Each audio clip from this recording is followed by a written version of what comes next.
at the end of the day, I mean, this is just another reminder that I think, life is short. And I think, it really is a reminder of the importance of being around the people that you love and the importance of community with material things. Sure, there's value to them and there's sentimental value, but when you're in a crisis like this, it's the lives of these people that we really, really need to, just leave everything aside and make sure that we reach out and do all that we can to help them.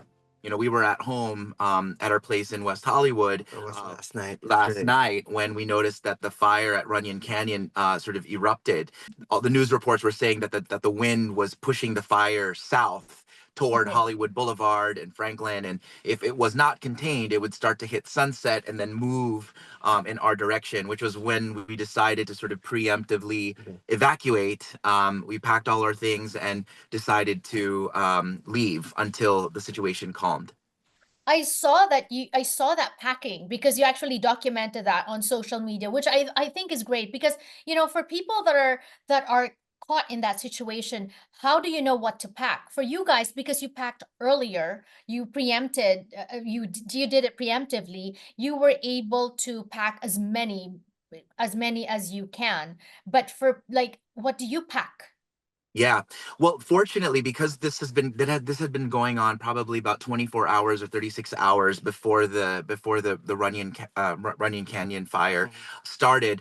We'd been reading up on the news and social media of just the essentials that you should be bringing, right? Like prescriptions, glasses, toiletries, anything Important important documents. documents, things that are generally irreplaceable. And fortunately, we had some of those items on us already because we'd been traveling. We were sort of in between continents, so to speak. So we had everything at the ready. So we knew that if this was going to get worse, we could just easily throw things in a Yeah. suitcase, pack up, and Right. and go. Right. And Justin, what about your baking stuff?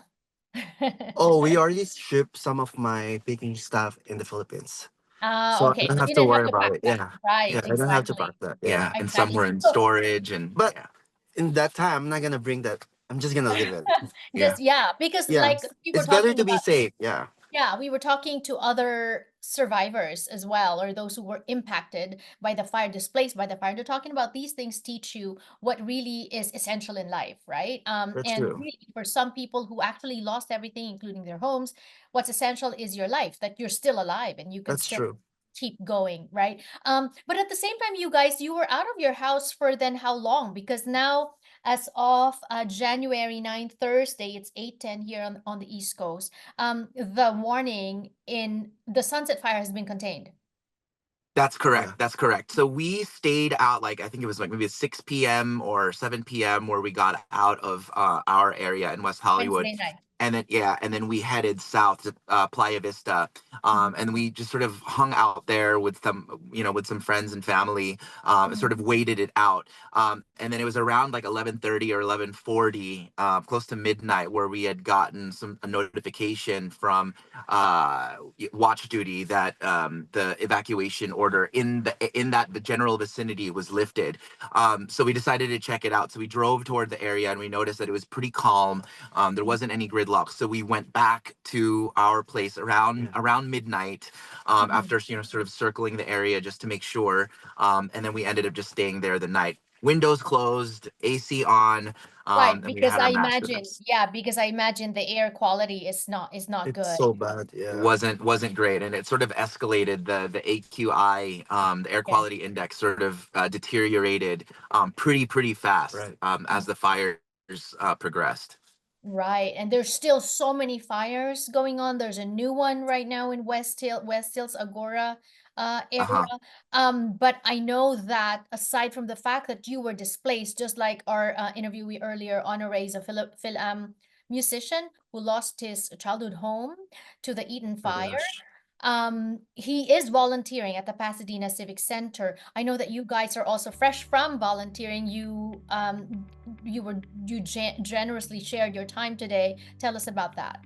I think after we realized and found that we were in a safe place, we could go back home, we were okay. We just felt a little bit stir crazy, not being able to sort of help anybody, right? I mean, we were okay, we were healthy, we were fine. We wanted to figure out how to help the people that were affected by this much more gravely than we were.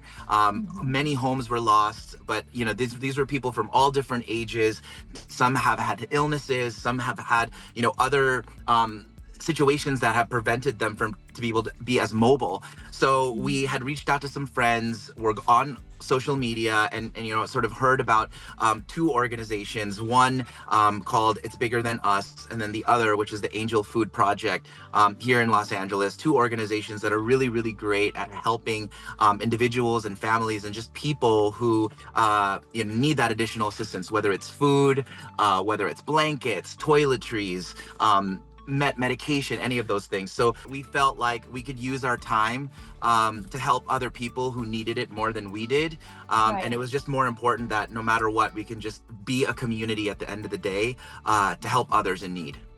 You know, that's the buzzword these days, right? We know that people have lost so much. As a community, we've lost so much, but also at the same time, I love that when terrible, tragic things like this happen, that the community comes together and it saves us all because it lifts us all. Everyone leans on each other, right? This is where I think the beauty of humanity comes out, the compassion, the kindness, not waiting to be asked, but just trying to do what we can do.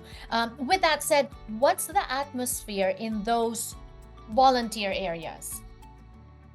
I think the sentiment is generally positive. I think that everybody, I mean, there was a group of maybe like 10 to 12 of us that were volunteering in our particular section. I think everybody they understood the gravity of the situation, and there was almost this sort of shared experience of like, you know, what was it like evacuating last night, and did you have to evacuate? Did you know anybody that was affected by this? So there was kind of this bonding that happened, trauma bonding, if you will.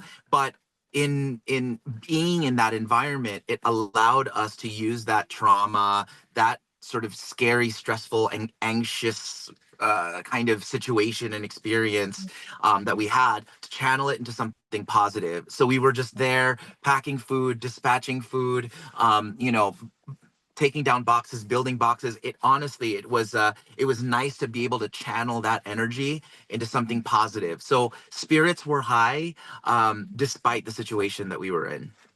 Right. Because like I said, we're leaning in on each other, and we're trying to lift each other up as best as we can. And when you mentioned about how, like, oh, do you know anyone that's been affected? Do you know, like, who's lost? I think that because of the gravity and the scale of the fires, it's impossible not to know anyone who has lost anything or who has been impacted by this fire. With that said, where does this bring you? I mean, for you guys, what have you learned from this? What are you taking from this experience, and where do you go from here? I mean, I think at the end of the day, I mean, this is just another reminder that I think, you know, life is short. And I think, you know, it really is a reminder of the importance of being around the people that you love, the people around you, close friends and family, and the importance of community. At the end of the day, it's being able to have the ability to reach out to your neighbor, your friend, your classmate, your coworker, and just checking in on them to see if they're okay. Because at the end of the day, those are the things that really matter.